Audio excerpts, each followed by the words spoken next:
with the Healing Garden. And I don't know what to do. I really have no idea how to go forward with this. On Friday night, I had this shift and I saw a lot, and then I had a massive amount of understanding, and I haven't really wanted to say much about it since. And I just keep having more shifts and understandings, and I'm going, oh,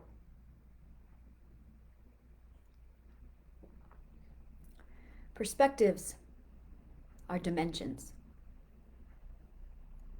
We literally create our own dimension when we imagine. And when you imagine something and you have a perceived perception, because it's a dimension, it is. And then I could see how this is why perspective abuse is so severe. It's because you are literally stripping away someone's universe. Imagine a parallel world where everything you imagine comes to fruition. And then someone comes along and interferes with your opinion. And we think it's an opinion. We have downgraded and invalidated it so much that we think it's just an opinion. Just an opinion? It's a world to other people. It's a world. It's a dimension. Suddenly it's not just an opinion. We have a very serious problem with devaluing the core of existence itself. So then I say and think things like, I feel invisible. When you ignore me, I feel invisible. And then it dawns on me, I am real. When you are dimensional beings, in your mind is literally capable of creating reality. And it is, and they do. Suddenly, when someone decides not to see you, they are actually denying your own existence. And for dimensional beings, that's a death sentence. Because we think, therefore we are. And to have somebody not accept that. And that's when I saw 112 Infinity again, and I went, I am real. You are real. When we deny ourselves, when we don't know who we are, we cease to exist. We stop existing.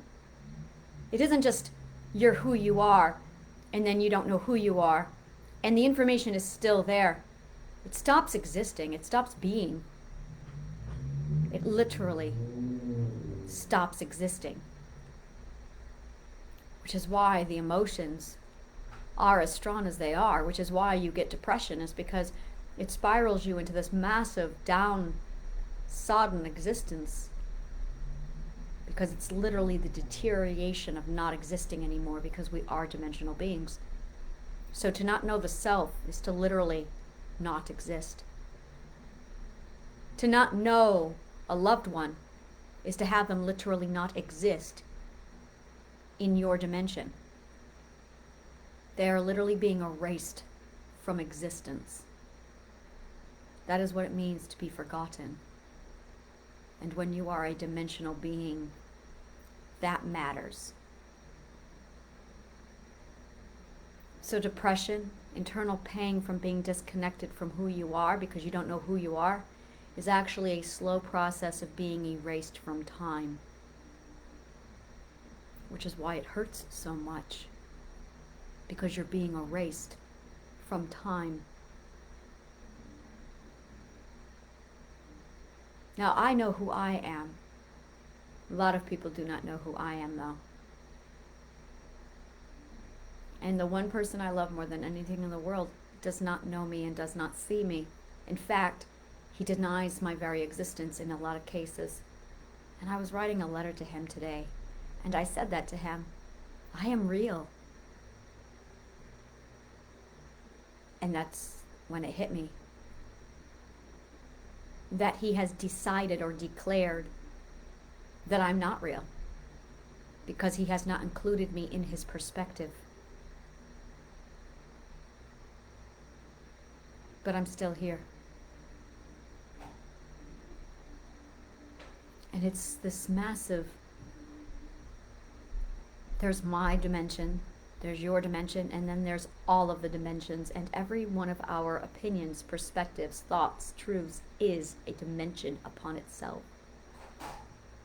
Because we're molecular. It makes so much sense now.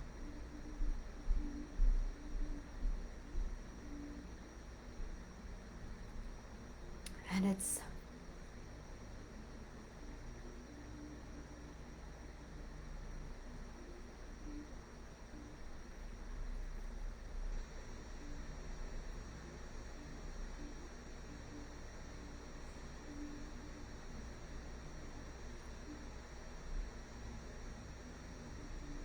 six minutes in and I've already said everything I need to say. The words are getting a lot clearer again, and I'm able to say a lot more with even fewer words now.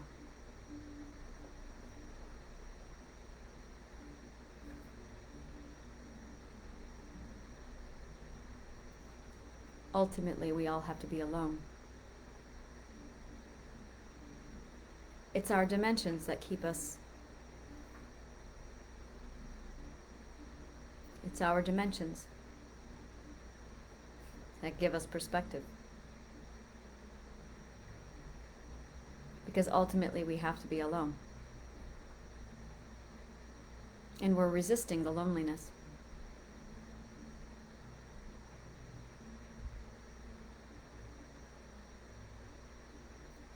Why are we resisting the loneliness?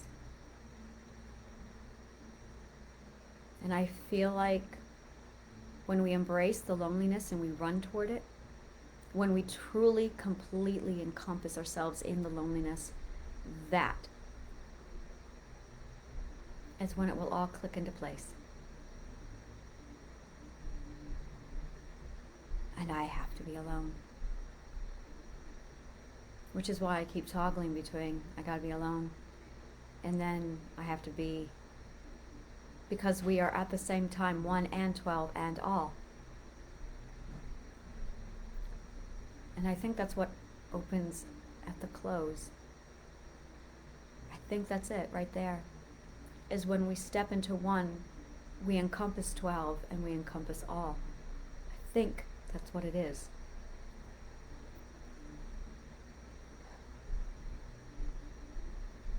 But we're resisting 1 because we're oneists.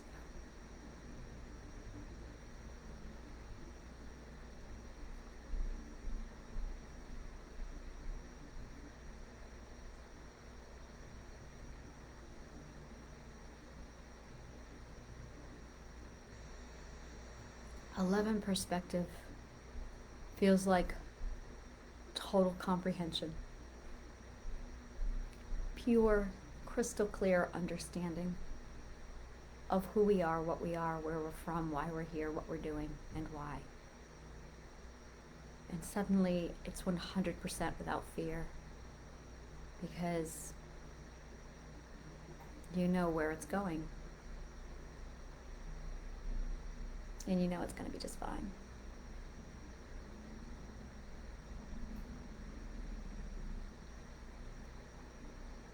And I don't know. Part of me doesn't want to say another word. Part of me doesn't want to talk any further. I was talking to somebody last night, and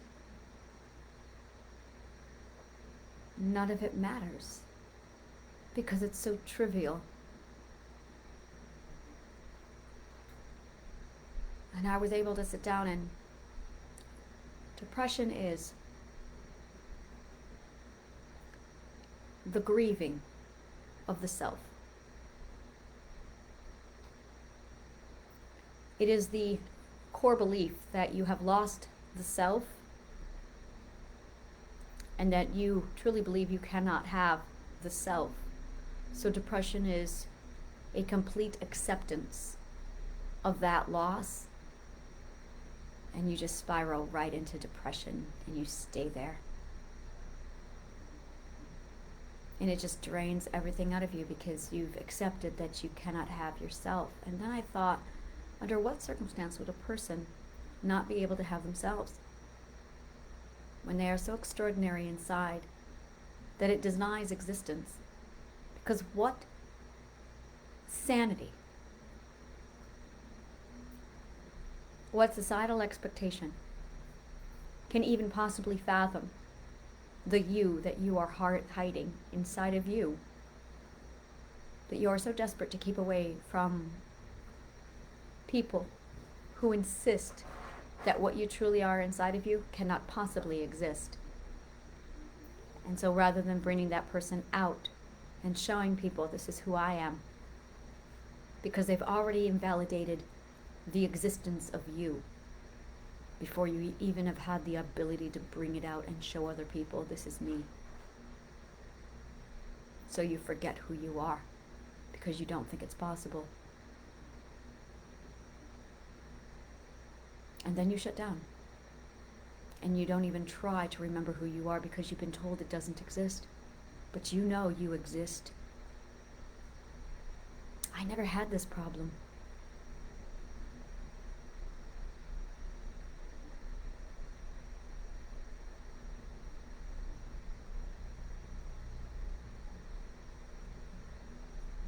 And I think I'm supposed to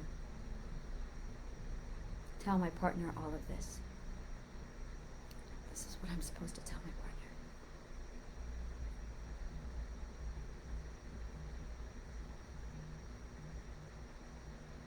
I am supposed to tell all of you that there is this part of us inside of us that is so extraordinarily weird, so extraordinary, that it can't exist, it can't be. So instead of allowing it to come out, we hide it and we suppress it and we just cram it down inside of us. And we forget it. It's like there's a fantastical creature inside of each and every one of us, a stuff of myth. And I know mine. I'm a mermaid. I know mine. I'm a changeling.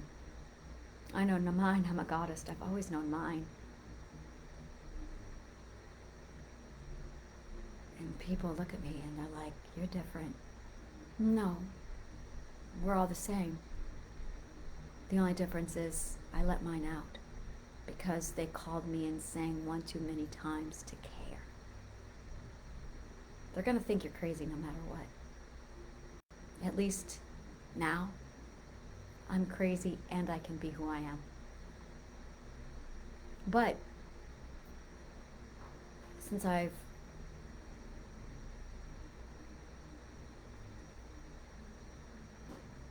had no idea I was studying dimensional psychology and dimensional philosophy when I started this. I had no idea I was studying perspective. It's extraordinary how it unfolded. And I'm just taking it all in now, going, okay, I understand what it is I have to do now, where I have to go.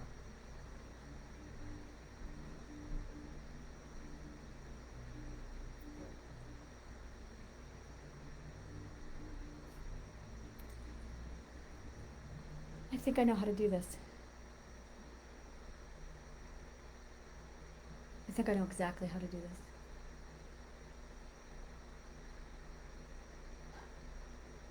Yeah.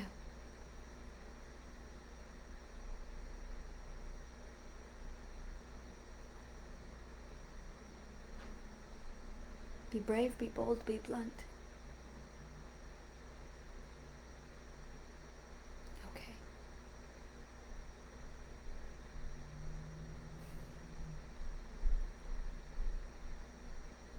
We are part of a network, a molecular network.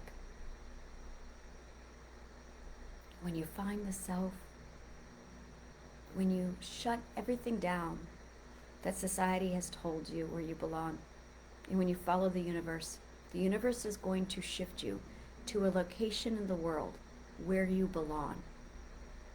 And when you get there, you will find the other two people, maybe three, who are part of your network. And when you get to that point, you will feel belonging, home, your truth. And you'll realize, oh, I'm a grounding rod, and this is a network, and I'm supposed to plug into the energy right at this particular location and connect with my molecular partners. And that will begin a network, a web. And we're all going to connect like this across the world. And once we connect like this, it'll all just connect. And then we will be one again. We'll be able to hear each other. We won't be fighting ourselves anymore. And that's really what we're doing. We are literally fighting ourselves. We are rejecting the self on a molecular level. That's what we're really doing. Molecules are symbiotic, and each one of us is a molecule. We're so busy looking up in space and looking down a microscope that we don't realize that we are molecules with a negative and a positive charge. Really cool, huh? And that, if you are not connected to the other two, there will be imbalance. Because we're oneists, we think that there's only two, there's three. Because they will cancel each other out if we do not have a third neutral to stabilize us. So there must be a masculine, a feminine, and a transgender. But you have to give up all of your prejudice in order to see that and accept it. But people don't, because we are literally at war with the self. And because we are oneists and we have developed a prejudice, we are now conflicted within, right down to a molecular level. And we are ripping ourselves apart, just like Dali's painting shows us. And when you connect with your two molecule partners, it isn't a polycule, it's a molecule. Clever, isn't it? Absolutely clever. It creates your grounding point in your network. The energy told me I had to come to New York because that is where the grounding spot is for me. And that is where my other two partners are, and they are both here because we're molecules. And once the three of us come together, it solidifies and it grounds.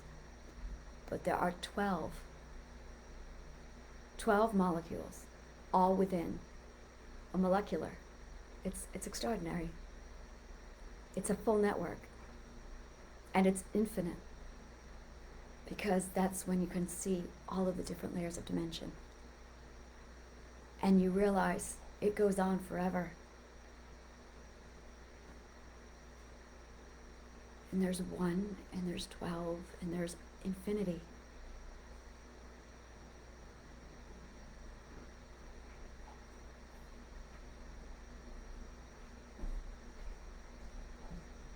So when you can look into all of the dimensions and you realize where your place is in all the dimensions, you realize that your coordinates aren't who are we, where are we going, why are we here. It's this is the dimension you're looking for, this is where I exist on the dimensions, and this is where I am in relationship to all of the dimensions and how we are all interconnected. On a dimensional level, on a molecular level. And I could see it all, and I just went, oh.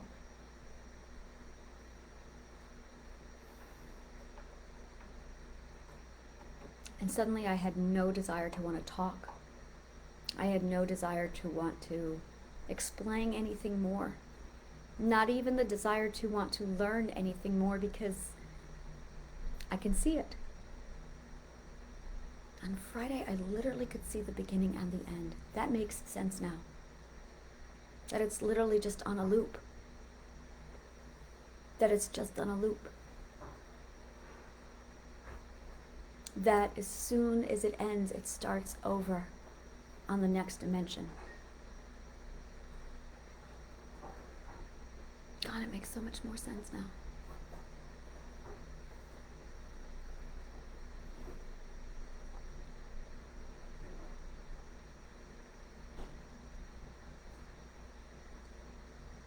And the most important person that I have that needs to understand this, I haven't talked to him about any of it.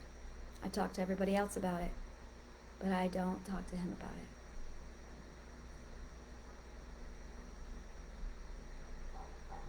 Maybe I should. Maybe I should. Maybe I should.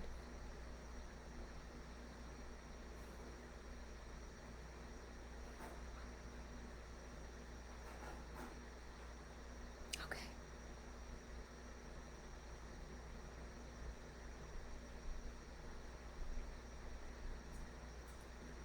I want to give you a call to action.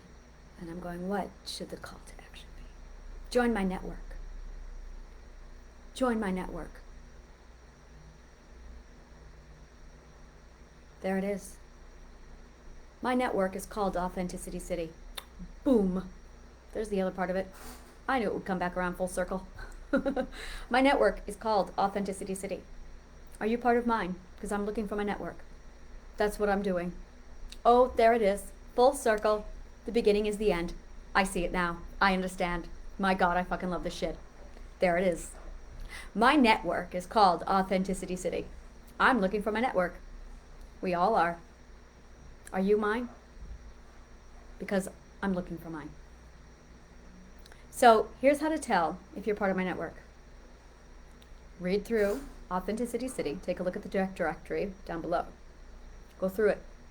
If my weird shit resonates with you, and I mean truly vibrates right through you like you know it, it's solid and you're there and you're going, that has so much truth in it that it's undeniable. You are part of my network.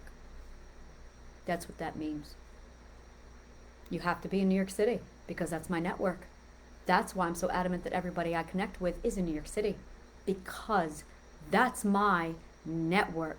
Oh, this is making so much more sense now. You have to be a nerd because that's my network. And you have to be poly because that's my network. You have your own. You need to go find your own network. But in order to do that, you have to first completely clear out all the garbage that isn't yours, because you don't know what your network is. If you have other people's opinions in your network, you have to have a purified perspective, purified dimension, purified network in order to build your network. This is where we're going, and we're all going home. So this is what we're doing. Wow. We are all just molecules trying to reconnect on a molecular level to create an energy network. But most of us are too busy even denying that any of this is real.